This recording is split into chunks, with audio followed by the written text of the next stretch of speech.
हमारे चैनल को सब्सक्राइब करें और बेल आइकन वाला बटन भी ज़रूर दबा दें ताकि हमारी आने वाली वीडियो की नोटिफिकेशन आपको आसानी से मिल जाए। जय लेकिन अभिनंदन को जाहिर है छोड़ना तो था। चाय पिला के छोड़ते, खाना पिला के छोड़ते। जेनेवा कन्वेंशन आपके सामने आ जाते हैं, वहाँ पे RCD आती और रेड क्रिसेंट आती, वो आपसे बात करती और आपको छोड़ना पड़ता, तो आपने वक्त पर छोड़ दिया, बेहतर हो गया। एक ठीक ठाक बंदा था, अच्छा था। इमरान खान साहब का भी दोस्त रह चुके, शायद क्लास फेलो भी रह चुके, और उनके मुँह से ये सब कुछ सुनना, मुझे लगता है कोई हिज़्यान था, कोई हिज़्यानी कैफियत थी, कोई गुस्सा था, कोई सदमा था।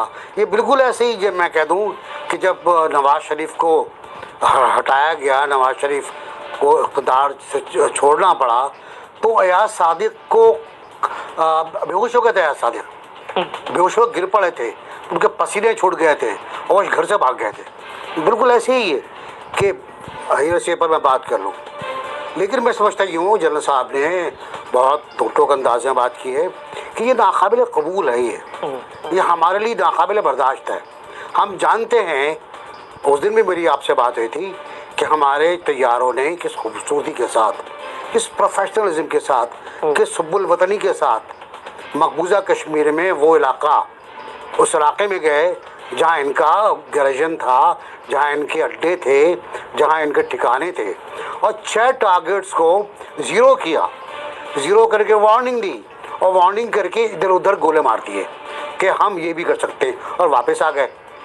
और जो इत्तलात है वो ये कहती है कि बिल्कुल ताक़ुब में हिंदुस्तानी आए, जिनमें अभिनंदन भी था, और उसको वो रोकते रहे, लेकिन वो घुस के, क्योंकि स्पीड में था तो अंदर आ गया।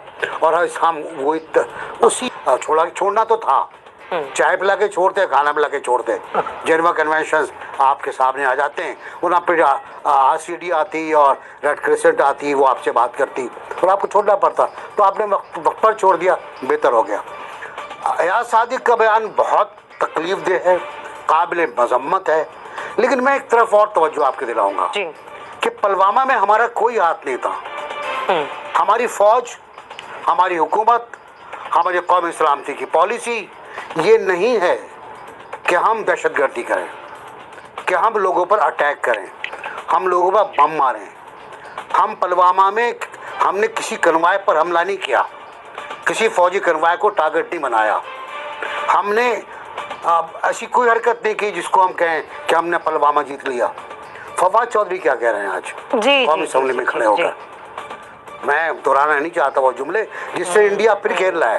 अब मैं आपको फर्क बताता हूँ कि अयाज सादिक के बयान से हिंदी मीडिया खेल रहा है और फवाद चौधरी के बयान से अंग्रेजी मीडिया खेल रहा है, और ये बहुत अफसोसनाक बात है कि पुलवामा का मलबा हम अपने सर खुद ले रहे हैं। ये भी अफसोसनाक बात है, बिल्कुल बिल्कुल अफसोसनाक बात है। ये हमारी कौमी पॉलिसी की निगेशन है। ये हमारी कौमी पॉलिसी की निगेशन है। हम दहशतगर्दी नहीं करते, हम दहशतगर्दी को फरोग नहीं देते, हम खुद को हमले नहीं करते, हम अमन चाहते हैं, सलामती चाहते हैं, अपने मुल्क की सलामती चाहते हैं, हम खित्ते की सलामती चाहते हैं। लेकिन मतलब ये नहीं है कि आप आए उस पर हमला करके चले जाए। जवाब मिलेगा, और ना हमारी टांगें कांपेंगी, ना हमें पसीना आएगा।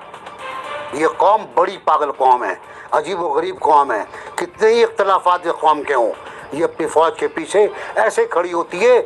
इनको तो पता होगा यार सादिक को कि कैसे खड़ी होती है, फिर भी मुकर जाते हैं बातों से। इनको मुकरना भी नहीं चाहिए, इनको हकीकत तस्लीम करनी है और उनको माफ़ी मांगनी चाहिए कौमी असेंबली में खड़े होकर, और फवाद चौधरी को भी।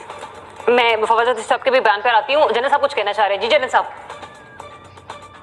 मैं यही कह रहा था कि फवाद चौधरी ने अगर कोई ऐसा बयान दिया है जिससे कि ये अंदाजा या इस तरह की इंडिकेशन होती है कि पाकिस्तान मुलव्वस है पुलवामा के वाक़े में, तो ये उतना ही काबिल मुज़म्मत है जितना वो है, क्योंकि पाकिस्तान की सिर्फ पॉलिसी ये नहीं है बल्कि पाकिस्तान किसी भी एक्ट में मुलव्वस नहीं था।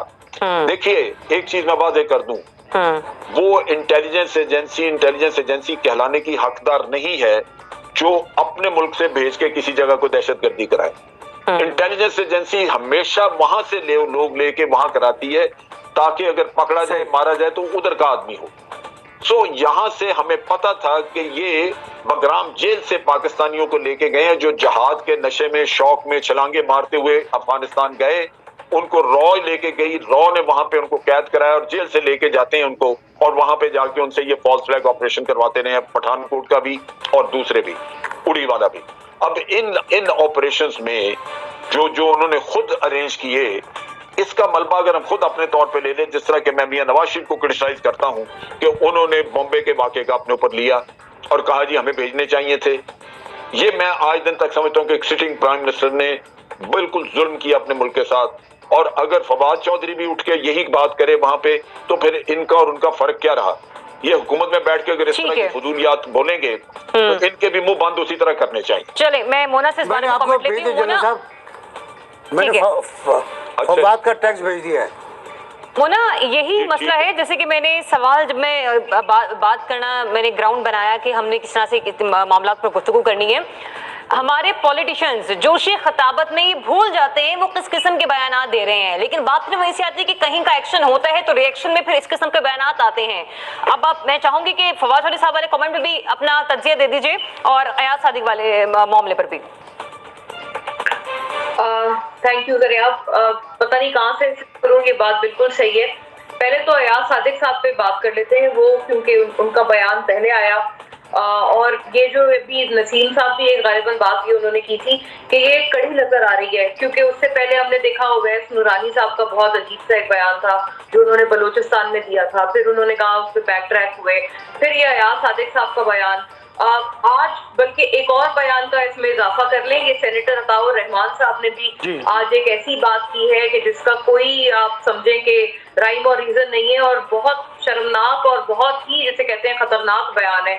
उन्होंने इस हद तक कह दिया है कि पाकिस्तान की तरफ से और आर्मी की तरफ से इस लेवल की उनके ऊपर इल्जाम तराशी की है कि ईरान, अफगानिस्तान, इंडिया में जितने दहशतगर्दी के वाकयात होते रहे उनके तालिबान यहाँ से बनते रहे। तो मैं समझती हूँ इससे बड़ी तो एलिगेशन कोई हो ही नहीं सकती, और मैं ये भी समझने से कासिर हूँ कि इसको हम गद्दारी ना कहेंगे तो क्या कहेंगे, खास तौर पे ये जो अताउर रहमान साहब का बयान अभी हाल ही में हुआ है जो उन्होंने अब दिया है, इसमें इजाफा किया है। अच्छा, having said that, Ayaz Sadiq साहब बिल्कुल इसमें कोई शक नहीं एक बड़े जीरक सियासतदान है, एक सेन पॉलिटिशियन है, और उनसे ये तवक्को किसी ने नहीं की थी, मुझ समेत। तो मैं भी बड़ी इस मामले में परेशान हूँ कि आया वो उस वक्त या तो किसी कैफियत में थे या एक अग्रेशन में थे जो उन्होंने इस किस्म की बात की। ये भी मैं बताना चाहती हूँ कि वो जो क्वार्टर्स हैं या एस्टेब्लिशमेंट है उनसे उनके अच्छे रवाबित हैं अयाज सादिक साहब के, मतलब अच्छे रवाबित हैं या थे, मुझे मैं क्या कह सकती हूँ, लेकिन सो फार इस बयान तक जो सिनेरियो था। और ये भी बात बिल्कुल दुरुस्त है कि वो बल्कि उनके जो गवर्नमेंट ऑफ द डे है पीटीआई में भी उनके बहुत अच्छे लोग हैं जो उनको बहुत कदर की निगाह से देखते हैं, क्योंकि एक बड़ा आम सा तासुर ये है कि ख्वाह किसी भी पार्टी से किसी सियासतदान का ताल्लुक हो, अगर वो कदावर सियासतदान है, समझदार है, जीरक है, हक बात करने वाला है, तो उसकी हर पार्टी में कदर होती है।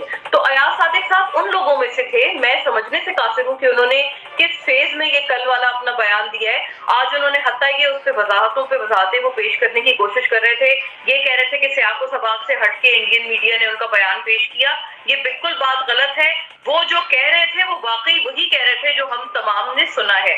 अच्छा, इस पूरे वाकये के बाद ये जो 27 फरवरी वाला था, मैं उन जर्नलिस्ट में से थी, इत्तेफाक था कि जो वजीर आजम इमरान खान ने जिनको बुलाया था ब्रीफिंग के लिए 27 फरवरी के वाकये के बाद, और उसमें आप यकीन करें, जरिया सबको बताना चाहती हूँ, उस पर हमने बड़े प्रोग्राम्स भी किए थे कि बड़े जैसे कहते हैं ना तल्ख किस्म के सवालात हुए थे वजीर आजम से कि जी ये कैसे हुआ। मैंने भी उनसे सवाल किया था कि ये जो पायलट थे, कितने पायलट थे, आपने कितनों को कैप्चर किया वगैरह वगैरह, कितने जहाज गिराए गए, बहुत तल्ख सवालात हुए थे।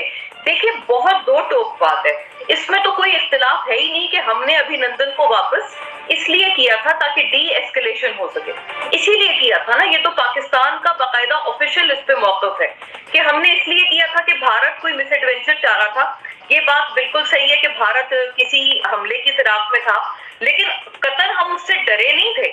हमने तो जो उनको रिस्पॉन्स देना था वो हम दे चुके थे। उससे मैं समझती हूँ। हमारे चैनल को सब्सक्राइब करें और बेल आइकन वाला बटन भी ज़रूर दबा दें ताकि हमारी आने वाली वीडियो की नोटिफिकेशन आपको आसानी से मिल जाए। जय हिंद।